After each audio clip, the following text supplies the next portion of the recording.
Καλησπέρα σας κυρίες και κύριοι.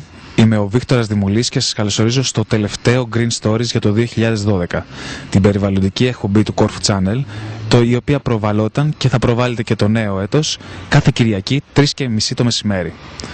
Σκοπός της εκπομπής μας ήταν να ενημερωθούμε με νέες πληροφορίες, να γνωρίσουμε νέες τεχνολογίες, αλλά κυρίως να το κάνουμε αυτό με τρόπο απλό και κατανοητό. Γιατί σίγουρα δεν είμαστε υποχρεωμένοι να τα γνωρίζουμε όλα, αλλά όταν γνωρίζουμε, είμαστε υποχρεωμένοι να πράξουμε και να δράσουμε ανάλογα. Στο σημείο αυτό θα θέλαμε να σας ευχαριστήσουμε, διότι μας βοηθήσατε να πετύχουμε αυτό το σκοπό της εκπομπής μας, κυρίως μέσω των τηλεφωνημάτων των οποίων δεχόμασταν στα γραφεία του καναλιού μετά από κάθε προβολή της εκπομπής μας ή από τυχαίες συναντήσεις που είχαμε στον δρόμο, ώστε να ζητήσετε περισσότερες πληροφορίες σχετικά με το θέμα το οποίο είχαμε προβάλει. Άλλο στόχο τον οποίο είχαμε θέσει μέσα από την εκπομπή μας ήταν να γνωρίσουμε από την αγορά της Κέρκυρας επαγγελματίες και επιχειρηματίες οι οποίοι με τα προϊόντα τους ή τις υπηρεσίες τους προωθούν την προστασία του περιβάλλοντος αλλά και την προστασία της ομορφιάς και κληρονομιάς του νησιού μας. Και σε αυτό το σημείο μας δείξατε ότι κινούμαστε προς τη σωστή κατεύθυνση, διότι τις πληροφορίες τις οποίες λαμβάναμε μετά από τους χώρους στους οποίους προωθούσαμε και αναδεικνύαμε μέσα από τις εκπομπές μας ήταν ότι υπήρχε μεγάλη επισκεψιμότητα από εσάς ώστε να λάβετε καλύτερη και μεγαλύτερη ενημέρωση σχετικά με τα εκάστοτε θέματα. Τέλος, η τρίτη πρόταση η οποία δίναμε μέσα από την εκπομπή μας σχετικά με τις μικρές και απλές αλλαγές στην καθημερινότητά μας βρήκε και αυτή μεγάλη ανταπόκριση, καθώς από εσάς τους ίδιους μας ενημερώσατε ότι εφαρμόσατε κάποιες από αυτές και πραγματικά η αλλαγή, η θετική, ήρθε άμεσα στην καθημερινότητά σας αλλά και στα οικονομικά σας. Σε μια σύντομη ανασκόπηση σχετικά με τις εκπομπές οι οποίες ξεκίνησαν φέτος, μιλήσαμε για τη βιομάζα, για την ηλεκτροκίνηση, για την υγραεριοκίνηση, για την οικολογική οδήγηση, για τα φωτοβολταϊκά συστήματα, για την ηλιακή θέρμανση και σχετικά με την οικολογική και σωστά ενεργειακή δόμηση των κτηρίων και των κατοικιών μας. Έτσι λοιπόν, τελειώνοντας τη διαδρομή των εκπομπών μας για το 2012, βρισκόμαστε στην Καποδιστρίου και Λορέντσου Μαβίλ 2, στο τέρμα της Καποδιστρίου πιο συγκεκριμένα, και κοντά στο ξενοδοχείο Καβαλιέρη, στο οποίο βρισκόμαστε στον τελευταίο για φέτος και τον εορταστικό μας χορηγό, Gemini, ένα Ινστιτούτο Ομορφιάς και Κομμωτήριο, το οποίο βρίσκεται στο χώρο αυτό το συγκεκριμένο 25 χρόνια, ώστε να μας βοηθήσουν να μάθουμε περισσότερα για τα οικολογικά προϊόντα ομορφιάς, αλλά και πώς μπορούμε να γίνουμε ομορφότεροι.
Βρισκόμαστε στο κομμωτήριο και κέντρο ομορφιάς Gemini και έχουμε μαζί μας τον υπεύθυνο του καταστήματος κύριο Κωνσταντίνο Μουρμούρη, ο οποίος θα μας βοηθήσει να μάθουμε περισσότερα σχετικά με τα οικολογικά προϊόντα ομορφιάς. Καλησπέρα σας. Καλησπέρα, Δόκτωρα. Σας ευχαριστώ που μου δίνετε την ευκαιρία να ενημερώσω τους τηλεθεατές και τηλεθεάτριες σας για ένα τόσο μεγάλο κομμάτι στη ζωή της σύγχρονης γυναίκας, αλλά και του άντρα τώρα πια, τα οποία είναι τα προϊόντα περιποίησης και ομορφιάς, και πιο συγκεκριμένα τα οικολογικά προϊόντα ομορφιάς, τα οποία συναντάμε σε έναν χώρο αισθητικής όπως ο δικός μας.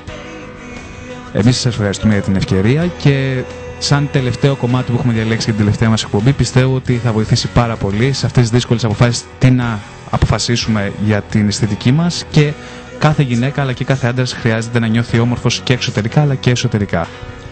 Σίγουρα θα βοηθήσει. Είναι ένα πάρα πολύ σημαντικό κομμάτι η ομορφιά, όπως είπαμε και πριν. Και πόσο μάλλον όταν αυτό γίνεται οικολογικά, χωρίς να επιβαρύνει καθόλου το μαλλί και τον οργανισμό αλλά και το περιβάλλον. Ξεκινώντας την περιήγησή μας στον κόσμο της ομορφιάς, βλέπουμε τη φίλη της εκπομπής αλλά και το κομμωτήριο μας Σπυριδούλα, τις οποίες έχουμε εφαρμόσει μια οικολογική βαφή, η οποία, όπως μπορείτε να δείτε, είναι ακριβώς ίδια με την διαδικασία, με τη βαφή που χρησιμοποιούμε κανονικά. Είναι το ίδιο ακριβώς. Ο χρόνος αναμονής είναι ο ίδιος. Για μας τους που δεν έχουμε κάποια πιο ιδιαίτερη γνώση σχετικά με τη διαδικασία, δηλαδή πώς έχει ξεκινήσει η όλη διαδικασία της βαφής πιο συγκεκριμένα, για να μάθουν και όσοι ενδιαφέρονται σχετικά. Ετοιμάζουμε το προϊόν, προετοιμάζουμε την πελάτισσα και την εφαρμόζουμε κανονικά πρώτα στις ρίζες και μετά στα μήκη και τις άκρες. Αν θέλει να κάνει μια αλλαγή χρώματος, αν θέλει να κάνει όλο το μαλλί της, αν θέλει να κάνει τη ρίζα της μόνο στις ρίζες. Η διαδικασία που ακολουθείτε για τη βαφή των μαλλιών είναι ίδια με τις συμβατικές τεχνητές? Είναι ακριβώς η ίδια. Εφαρμόζεται πρώτα στη ρίζα, όπως και οι υπόλοιπες βαφές, οι τεχνητές, και μετά παίρνετε μήκη και άκρες. Ο χρόνος αναμονής είναι 20 λεπτά μέσο όρο, όπως και οι υπόλοιπες. Και οι αποχρώσεις στα χρώματα είναι ακριβώς οι ίδιες όπως και στις υπόλοιπες τεχνητές βαφές. Έχει 60 διαφορετικές αποχρώσεις, συγκεκριμένη φυτική και οργανική βαφή που χρησιμοποιούμε. Επομένως δεν έχει να ζηλέψει τίποτα απολύτως από τις υπόλοιπες βαφές. Δηλαδή οι φίλες τηλεθεάτριες οι οποίες τα έχουν είτε πολύ σκούρα είτε πολύ ανοιχτά, έχουν και σαν επιλογή, ας πούμε, αν θα διαλέξουν οικολογική βαφή μαλλιών, να μπορούν να βρουν για τα προϊόντα ομορφιάς τα οποία ζητάνε σχετικά με την απόχρωση των μαλλιών τους. Ναι, υπάρχει τεράστια γκάμα στις οικολογικές βαφές, με πολύ ωραία χρώματα και πολύ λαμπερά χρώματα.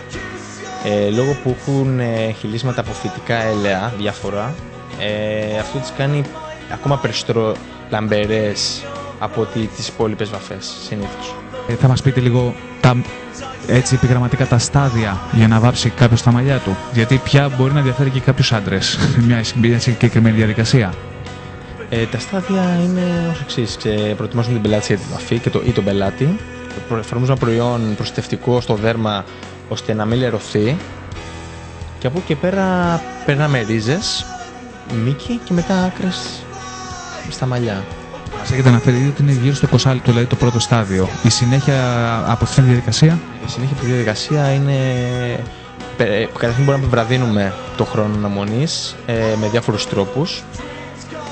Μετά η πελάτης θα πηγαίνει στο λουτήριο που γίνεται ένα απαλό μασάζ.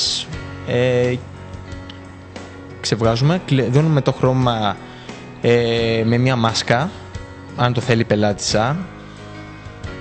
Και μετά περνάει η πελάτησα στο σαλόνι που θα γίνει η οποία θα μπορεί να κάνει χτένισμα, κούρεμα. Άρα δηλαδή η διαδικασία βαφής σε χρόνο για να μπει μια πελάτησα στο χώρο αισθητικής, εδώ στο Gemini, το οποίο βρισκόμαστε συγκεκριμένα, για να τελειώσει όλη η διαδικασία, πόσο είναι περίπου για τα μαλλιά της? Από 1,5 έως 2 ώρες, αν θα κάνει βαφή. Που συμπεριλαμβάνει αυτό το χρονικό διάστημα και το χτένισμα και το... Συμπεριλαμβάνει και το χτένισμα και το κούρεμα και την αμπούλα που μπορεί να βάλει, ώστε να κλειδώσει το χρώμα μετά. Κάτι σημαντικό. Μιας και μιλάμε για οικολογικές βαφές, γιατί κάποια τηλεθεάτρια να επιλέξει οικολογική βαφή μαλλιών και όχι μια τεχνητή όπως παλιά? Γιατί οι οικολογικές βαφές δεν περιέχουν καθόλου αμμονία και βαρέα μέταλλα σε σχέση με παλαιότερες τεχνητές βαφές.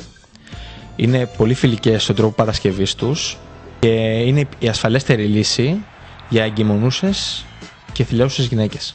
Και είναι φιλικές και για τον άνθρωπο. Σπυριδούλα, πώς νιώθεις με την οικολογική βαφή στα μαλλιά σου? Νιώθω πολύ ωραία. Η διαδικασία είναι η ίδια με τις προηγούμενες τεχνητές βαφές που έχω χρησιμοποιήσει και δεν νιώθω καμία ενόχληση στο δέρμα μου. Εδώ, όπως βλέπετε, κάνουμε ελαφρύ μασάζ, όπως ακριβώς και στις τεχνητές βαφές. Και αργότερα ξεπλένουμε όπου και η περίσσια της βαφής, όπου θα καταλήξει στο δίχτυο, δεν θα το επιβαρύνει, άρα δεν θα επιβαρύνει και το περιβάλλον. Αφού, όπως προείπαμε, δεν περιέχει βαρέα μέταλλα και αμμονία, αλλά η βάση του αποτελείται από εχυλίσματα ελαίων και πιο συγκεκριμένα έλαιο σπόρων ηλίανθου, έλαιο γιογιόμπα, βερικοκέλαιο, έλαιο σταφυλιού, έλαιο ροδάκινου, έλαιο σιταριού, έλαιο καριτέ, εθέριο έλαιο από μανταρίνι, λεμόνι και grapefruit, τα οποία προσφέρουν αναδόμηση, ενυδάτωση και λάμψη στα μαλλιά.